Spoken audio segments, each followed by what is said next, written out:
Eles disseram que a África não poderia se levantar sem a mão estrangeira.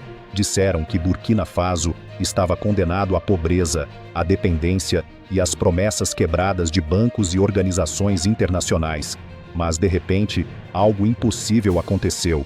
No coração empoeirado da África Ocidental, milhares de casas começaram a surgir do chão, não como dívidas, mas como símbolos de dignidade. Sob a liderança firme de Ibrahim Traoré, o país decidiu escrever uma nova página. Em vez de esperar empréstimos, decidiu construir com as próprias mãos.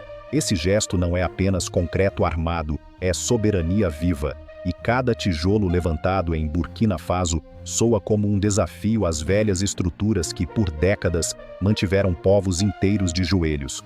Pergunto a você, que nos acompanha do Brasil, será que ainda acreditamos que apenas os poderosos decidem o destino do mundo? Ou já é hora de reconhecer que a mudança nasce da coragem dos que foram esquecidos? Se você acredita que o despertar da África já começou, inscreva-se agora e siga conosco até o final desta história que a mídia não quer mostrar.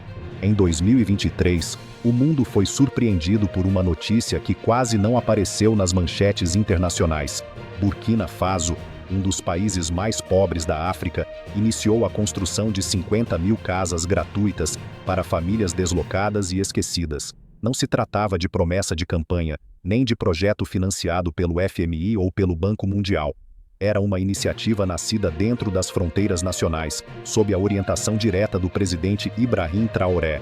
As primeiras imagens, gravadas por drones simples e celulares de moradores, mostravam fileiras de casas crescendo em silêncio.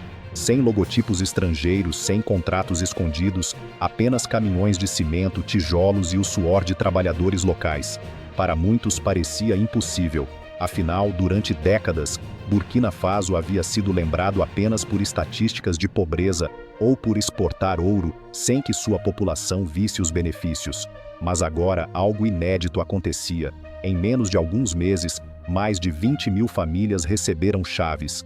Nas novas comunidades, surgiram escolas improvisadas, mercados populares e até postos de saúde geridos por voluntários. Crianças que antes dormiam debaixo de lonas, agora descobriam a experiência de ter um quarto e um banheiro.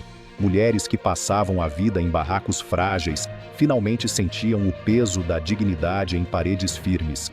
Para Traoré, cada casa era mais do que abrigo, era uma declaração política. Era a prova de que, com organização regional e confiança no próprio povo, um país poderia começar a romper as correntes da dependência. E, no entanto, como toda transformação profunda, este gesto foi apenas o início, porque por trás das paredes recém-erguidas, escondia-se uma batalha muito maior, uma batalha contra a descrença, contra a resistência das elites e contra o silêncio calculado da imprensa internacional. O clímax dessa história não aconteceu em palácios ou conferências internacionais, mas no gesto singelo de uma mulher idosa. Aminata, viúva de 82 anos, recebeu das mãos de voluntários a chave de sua primeira casa de alvenaria. Ela a ergueu como quem ergue uma medalha, e lágrimas desceram por seu rosto enrugado. Aquela cena, captada por celulares e espalhada pelo WhatsApp, atravessou fronteiras mais rápido que qualquer comunicado oficial. Para milhões de africanos, a imagem de Aminata tornou-se símbolo da vitória da dignidade sobre a espera eterna pela ajuda externa. Pouco depois, diante de uma multidão reunida em um palco de madeira simples, o presidente Ibrahim Traoré pronunciou palavras que ecoaram como um trovão. Nós não somos o quintal de ninguém, somos os arquitetos do nosso próprio futuro.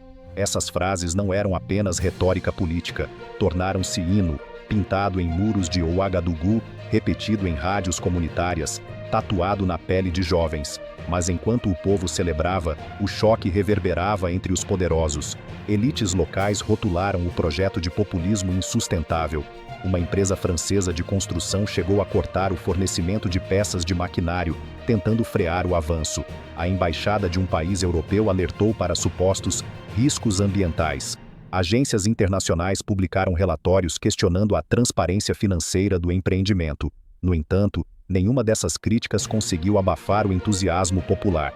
A cada semana, novas casas eram concluídas, e o ceticismo tinha cada vez menos chão para se sustentar. Em paralelo, vídeos gravados por drones amadores viralizavam.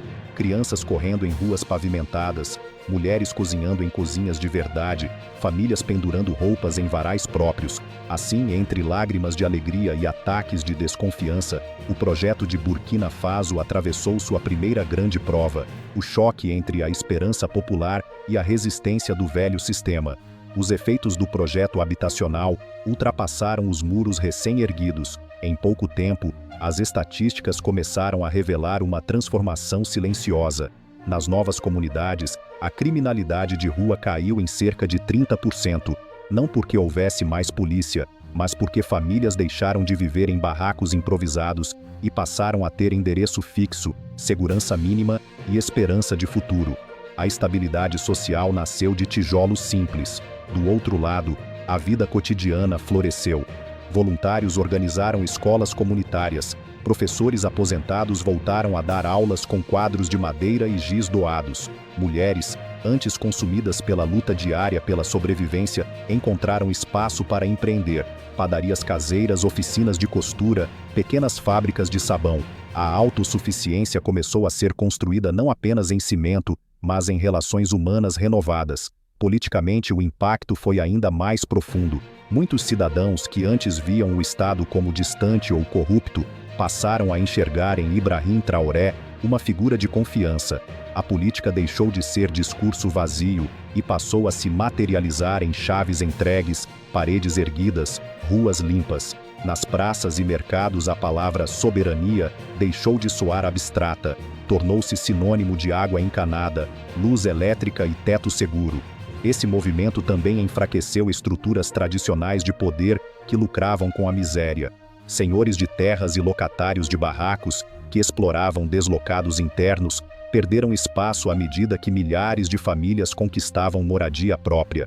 O equilíbrio social mudou, e com ele surgiu uma nova consciência política, a ideia de que o povo não precisa apenas esperar promessas, mas pode exigir resultados concretos. Assim, as consequências civis e políticas do projeto não foram apenas melhorias locais, mas o início de uma mudança cultural, de súditos resignados para cidadãos que experimentam, talvez pela primeira vez, o gosto real da dignidade. Enquanto em Burkina Faso, famílias recebiam suas chaves com lágrimas nos olhos, o mundo observava com surpresa e desconforto. Para muitos governos ocidentais, o projeto de Ibrahim Traoré não era apenas uma obra social, mas uma ameaça simbólica ao sistema de dependência que por décadas garantiu influência geopolítica na África. Nos Estados Unidos, ainda que não tenha havido declaração oficial imediata, analistas estratégicos reconheceram a importância do gesto. Afinal, se um país pobre, sem apoio do FMI ou do Banco Mundial, consegue erguer 50 mil casas com recursos locais e regionais, o que impede outros de fazer o mesmo? Essa pergunta ecoou em centros de pesquisa e think tanks americanos, preocupados com a possibilidade de um efeito contágio em toda a região do Sahel.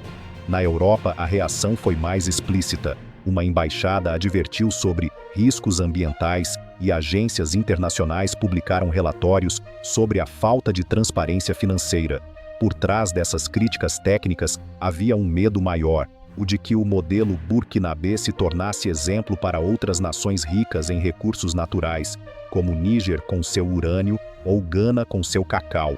Já em solo africano, a reação foi oposta. Delegações oficiais de Mali, Níger e Gana viajaram até os novos assentamentos para observar de perto a experiência. Não vieram oferecer ajuda, mas aprender. Para muitos africanos, a lição era clara. Não se tratava apenas de casas, mas de um caminho alternativo para a soberania. O contraste ficou evidente. No Ocidente, silêncio ou críticas veladas. Na África, entusiasmo e solidariedade. E esse contraste levantou uma questão ética incontornável. Por que a autossuficiência é celebrada quando ocorre no Ocidente, mas vista com suspeita quando floresce no coração da África? O que começou como um projeto habitacional limitado a Burkina Faso, rapidamente se transformou em algo muito maior, um movimento continental. As casas deixaram de ser apenas paredes e telhados, tornaram-se bandeiras de uma revolução silenciosa. Nas redes sociais africanas, hashtags como Burkina Model e Africa News começaram a circular com força. Jovens de Mali, Níger e até Gana postavam vídeos dizendo: "Se Burkina Faso conseguiu, por que nós não?" Esse efeito dominó pegou de surpresa até mesmo os críticos mais céticos. O que parecia improvável, que um país pobre inspirasse vizinhos a repensar suas próprias estratégias de desenvolvimento, tornou-se realidade. Em pouco tempo, rádios comunitárias transmitiam músicas exaltando Ibrahim Traoré, e murais coloridos surgiam em cidades vizinhas com frases de soberania. O twist estava claro: o que fora concebido como política interna agora simbolizava um novo paradigma africano. Não mais esperar relatórios estrangeiros, não mais pedir permissões, mas agir com as próprias mãos. Para os povos que há décadas ouviam que a mudança só viria de fora, Burkina Faso mostrou que a esperança poderia nascer de dentro. E é nesse ponto que a narrativa ganha um peso histórico, porque cada tijolo erguido passou a carregar não apenas o futuro de uma nação, mas a possibilidade de um continente inteiro. À medida que as paredes se erguiam e as chaves eram entregues, algo mais profundo se consolidava. A figura de Ibrahim Traoré deixou de ser apenas a de um jovem presidente em Burkina Faso. Ele passou a ser reconhecido como um símbolo continental de soberania.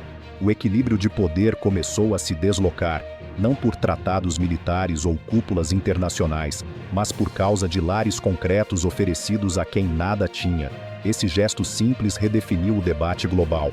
Em salões de conferências no Ocidente, especialistas discutiam ansiosos sobre como lidar com uma África que escolhe seus próprios caminhos. Enquanto isso, nas ruas africanas, o nome de Traoré ecoava como sinônimo de dignidade. Não era mais uma questão de política externa, era uma questão de identidade. O twist definitivo estava aí. Pela primeira vez em décadas, não era o FMI, nem a União Europeia, nem os Estados Unidos que ditavam a narrativa.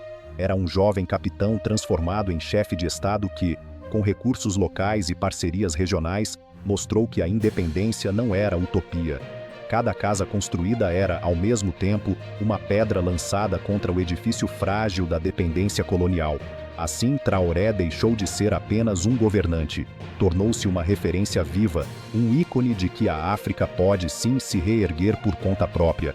Burkina Faso já não é visto apenas como uma nação pobre no mapa da África Ocidental. Hoje é lembrado como o lugar onde 50 mil casas surgiram para provar que dignidade não precisa ser importada.